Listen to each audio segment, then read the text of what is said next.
বন্ধুরা, এটা হচ্ছে চিংড়ি মাছের মাথা। চিংড়ি মাছের বডিটা আলাদা করেছি, মাথাটাকে আলাদা করেছি। মাথাটা দিয়ে আমি কচুরলতি করব। আর এখন কচুরলতি করা দেখ। আজ আমি কচুরলতি রান্না করব। দেখো, কড়াইতে তেল দেওয়া, তেল গরম হয়ে গেছে। কচুরলতিটা ঢেলে দিলাম। কচুরলতিটাকে আগে ভাজবো। কচুরলতিটা ভেজে নিয়ে তারপরে চিংড়ি মাছের মাথা আর চিংড়ি মাছ মেশানো আছে, সেটা দিয়ে রান্না করব। হ্যালো বন্ধুরা, দেখো আমার এই কচুরলতি ভাজা হয়ে গেছে। এবারে তেল দিয়ে কালো জিরেটা দিয়ে দিলাম, একটা শুকনো লঙ্কা কেটে দিলাম, শুকনো লঙ্কা দিয়ে দিলাম। এরপরে একটু এই যে এটা দেবো, আগে পেঁয়াজটা দিয়ে দিতে হবে। এই যে কাঁচা পেঁয়াজ দিলাম, একটু কাঁচা পেঁয়াজ দিলাম। কাঁচা পেঁয়াজটাকে ভাজবো। এর মধ্যে একটু চিনি দিয়ে দিলাম, একটু রং আসবে, কারণ কাঁচা লঙ্কা রান্না তো একটু রং আসবে, একটু চিনি দিলাম। একটু এটাকে এবারে ভাজবো। একটু ভাজা ভাজা হলে তারপরে অন্য মশলা দেবো। একটু ভাজা ভাজা হয়েছে, এবারে একটু হলুদ দেব, একটু হলুদ দিয়ে দিলাম। এবার একটু কাঁচা লঙ্কা আর রসুন বাটা আছে, সেটা দেব। কাঁচা লঙ্কা আর রসুন বাটা দিলাম। একটু ঝাল ঝাল না হলে ভালো লাগে। আর এখানে জিরে, আদা, ধনে বাটা, সেটা একটু দেব।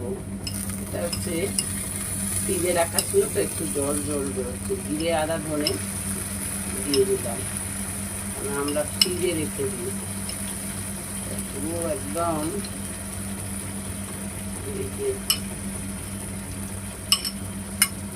এটাকে একটু কষাবো। এটাকে একটু কষাতে হবে। আর একটু জিরে বাটা দিয়ে দিই, একটু জিরে, আদা, ধনে।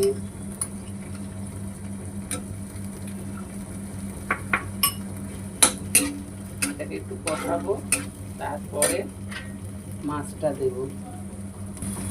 বন্ধুরা, আমার মশলার তেল বেরিয়ে গেছে। এইবারে এই যে চিংড়ি মাছের মাথাটাকে আর মাছ, কয়েকটা ছোট ছোট মাছ দিয়ে এটাকে ছোট ছোট করে কেটে দিয়ে দিয়েছিলাম, এটাকে এবারে ওর মধ্যে দিয়ে দিলাম। এটাকে করে রেখেছিলাম, কারণ ওই চিংড়ি মাছ দিয়ে লাউ রান্না হয়েছিল, তার জন্য অতটা লাগেনি বলে রেখে দিয়েছিল। সেটা দিয়ে এবারে কচুরলতি রান্না করবো। এবারে কচুরলতিটাকে দিয়ে দিই এর মধ্যে।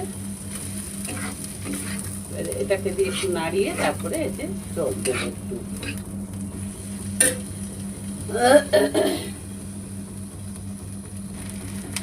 এবারে আমি এটাকে একটু কষিয়েছি, এগুলো দিয়ে মাছ আর কচুরলতি একটু কষালাম। এবার এটাকে জল দিয়ে দেবো। বেশি জল দিতে লাগবে না, এটাকে তো টানাতে লাগবে, বেশি জল দেবো না। এটাকে এবারে ঢাকা দিয়ে দিয়ে এবারে একটু নুন আর একটু মিষ্টি দিতে লাগবে। এটাকে বেশি জল দেবো না, একটু শুকনো শুকনো হবে। নুনটা এখন দেবো না, নুন দিলে তাড়াতাড়ি গলে যাবে কচুরলতিটা। কচুরলতিটা একটু শক্ত শক্ত না থাকলে, একটু গোটা গোটা না থাকলে ভালো লাগবে না, দেখতেও ভালো লাগবে না, খেতেও ভালো লাগবে না। কেন ঘেটে ঘেটে গেলে একদম ভালো লাগে না। এটাকে ফুটিয়ে নিই, ফুটিয়ে নিলেই আমার কচুরলতি হয়ে যাবে। একটু নুন দিয়ে দিলাম, ঝোলটাকে টানিয়ে দেবো, শুকনো শুকনো করবো। এতে আর জল নেই, এটাকে এবারে নামিয়ে দেবো। Tata, bye bye. আমার ভিডিও তোমাদের কেমন লাগলো আমাকে একটা লাইক, কমেন্ট, শেয়ার ও সাবস্ক্রাইবের মাধ্যমে জানিও প্লিজ।